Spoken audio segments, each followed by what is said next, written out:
Que a paz de Jesus possa proporcionar a todos nós momentos de serenidade e fé diante das lições que nos chegam, como, por exemplo, esse relato do espírito Humberto de Campos, relatado por ele no livro Boa Nova, pela psicografia de Chico Xavier. O capítulo Bom Ânimo nos mostra as palavras carinhosas de Jesus ao apóstolo Bartolomeu, também conhecido por Natanael. Esse apóstolo foi um dos mais dedicados discípulos desde as pregações do Cristo junto ao Tiberíades, mas disseminava um comportamento triste em suas meditações sempre profundas.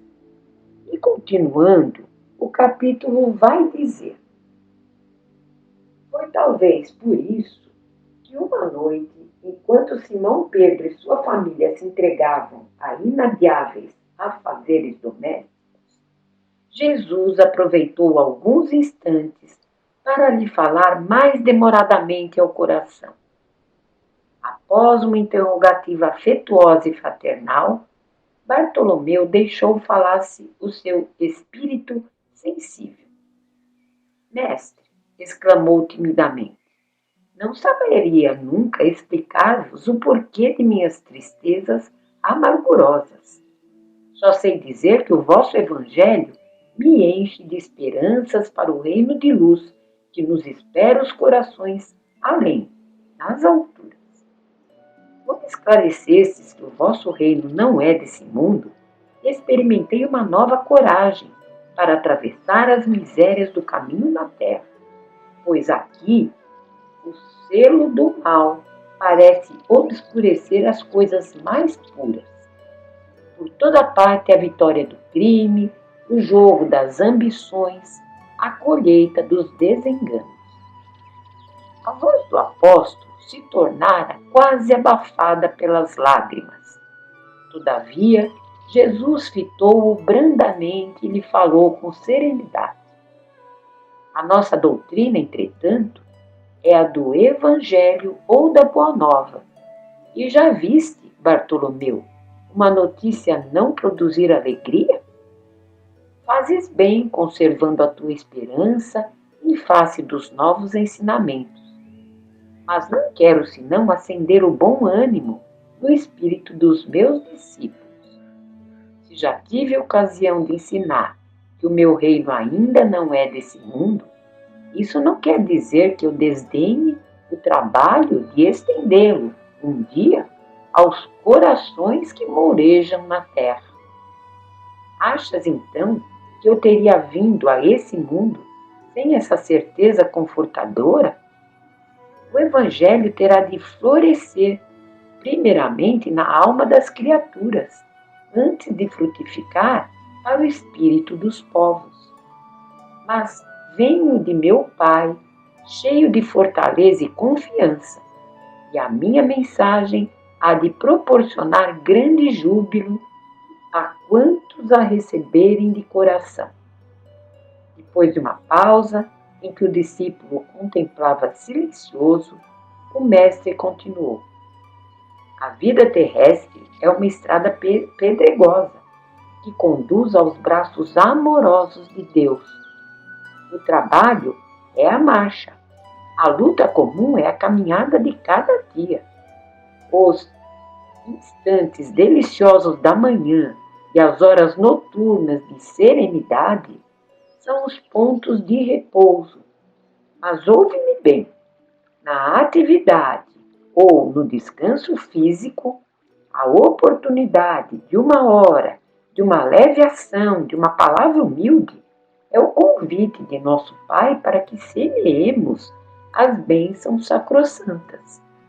Em geral, os homens abusam desse ensejo precioso para anteporem a sua vontade imperfeita aos desígnios superiores, perturbando a própria marcha.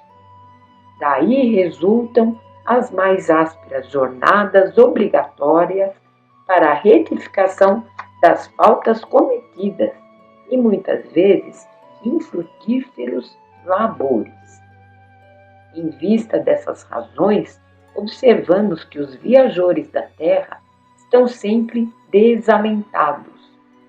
Na obcecação de sua vontade própria, ferem a fronte nas pedras da estrada, cerram os ouvidos à realidade espiritual, vendam os olhos com a sombra da rebeldia e passam em lágrimas, em desesperadas imprecações e amargurados gemidos, sem enxergarem a fonte cristalina, a estrela cariciosa do céu, o perfume da flor, a palavra de um amigo, a claridade das experiências que Deus espalhou para a sua jornada em todos os aspectos do caminho. Aqui ele está dizendo o seguinte, que nos momentos de serenidade, como ele disse, no alvorecer, ou então no final do dia, que nós acabamos empregando esse tempo que seria de descanso a atividades que a nossa própria imperfeição chama, as coisas da terra, as coisas sombrias, há muitas situações que nós iremos nos arrepender mais tarde, né? Então é isso que ele está falando aqui, que Deus espalhou para nós essas oportunidades de termos experiência nesses momentos de paz. E continuando, houve um pequeno intervalo nas considerações afetuosas, depois do que, sem mesmo perceber inteiramente o alcance de suas palavras, Bartolomeu interrogou: Mestre, os vossos esclarecimentos dissipam os meus pesares, mas o Evangelho exige de nós a fortaleza permanente? A verdade não exige, transforma. O Evangelho não poderia reclamar estados especiais dos seus discípulos. Porém, é preciso considerar que a alegria, a coragem e a esperança devem ser traços constantes de suas atividades em cada dia. Por que nos firmarmos no pesadelo de uma hora se conhecemos a realidade gloriosa da eternidade com o nosso Pai? E quando os negócios do mundo nos são adversos? E quando tudo parece em luta contra nós? Perguntou o pescador de olhar inquieto. Jesus, todavia, como se percebesse inteiramente a finalidade de suas perguntas, esclareceu com bondade. Qual o melhor negócio do mundo, Bartolomeu? Será a aventura que se efetua a peso de ouro, muitas vezes amordaçando-se o coração e a consciência para aumentar as preocupações da vida material, ou a iluminação definitiva da alma para Deus, que se realiza tão só pela boa vontade do homem, que deseja marchar para o seu amor por entre as urzes do caminho? Não será a adversidade nos negócios do mundo um convite amigo para a criatura semear com maior amor um apelo indireto que arranque as ilusões da terra para as verdades do reino de Deus? Bartolomeu guardou aquela resposta no coração. Não, todavia, sem experimentar certa estranheza. E logo, lembrando-se de que sua genitora partira havia pouco tempo, para a sombra do túmulo, interpelou ainda ansioso. Mestre, não será justificável a tristeza quando perdemos um ente amado? Mas quem estará perdido se Deus é o Pai de todos nós? Se os que estão sepultados no lodo dos crimes hão de vislumbrar um dia a alvorada da redenção, por que lamentarmos em desespero o amigo que partiu ao chamado do Todo-Poderoso? A morte do corpo abre as portas de um mundo novo para a alma. ninguém fica verdadeiramente órfão sobre a terra, como nenhum ser está abandonado, porque tudo é de Deus e todos somos seus filhos. Eis porque todo discípulo do Evangelho tem de ser um semeador de paz e de alegria. Jesus entrou em silêncio, como se houvera terminado a sua exposição judiciosa e serena. E, pois que a hora já ia adiantada, Bartolomeu se despediu. O olhar do mestre oferecia ao seu, naquela noite, uma luz mais doce e mais brilhante. Suas mãos lhe tocaram os ombros levemente, deixando-lhe uma sensação salutar e desconhecida. Embora nascido em Caná da Galileia, Bartolomeu residia então em Dalmanuta, para onde ele se dirigiu, meditando gravemente nas lições que havia recebido. A noite pareceu-lhe formosa como nunca. No alto as estrelas se lhe afiguravam as luzes gloriosas do palácio de Deus à espera das suas criaturas, com hinos de alegria. As águas do Genezaré, aos seus olhos, estavam mais plácidas e felizes. Os ventos brandos lhe sussurravam ao entendimento cariciosas inspirações, como um correio delicado que chegasse do céu. Bartolomeu começou a recordar as razões de suas tristezas intraduzíveis, mas com surpresa não mais as encontrou no coração. Lembrava-se de haver perdido a afetuosa genitora. Refletiu, porém, com mais amplitude quanto aos desígnios da providência divina. Deus não lhe era pai e mãe nos céus? Recordou os contratempos da vida e ponderou que seus irmãos pelo sangue o aborreciam e caluniavam.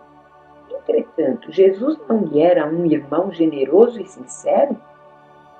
Passou em revista os insucessos materiais. Contudo, que eram as suas pescarias ou a avareza dos negociantes de Betsaída e de Cafarnaum, comparados à luz do reino de Deus que ele trabalhava por edificar no coração? Chegou a casa pela madrugada. Ao longo, os primeiros clarões do sol lhe pareciam mensageiros ao conforto celestial. O canto das aves ecoava em seu espírito como notas harmoniosas de profunda alegria. O próprio mugido dos bois apresentava nova tonalidade aos seus ouvidos. Sua alma estava agora clara, o coração aliviado e feliz. Ao ranger os gonzos da porta, seus irmãos dirigiam-lhe impropérios, acusando-o de mau filho, de vagabundo e de traidor da lei.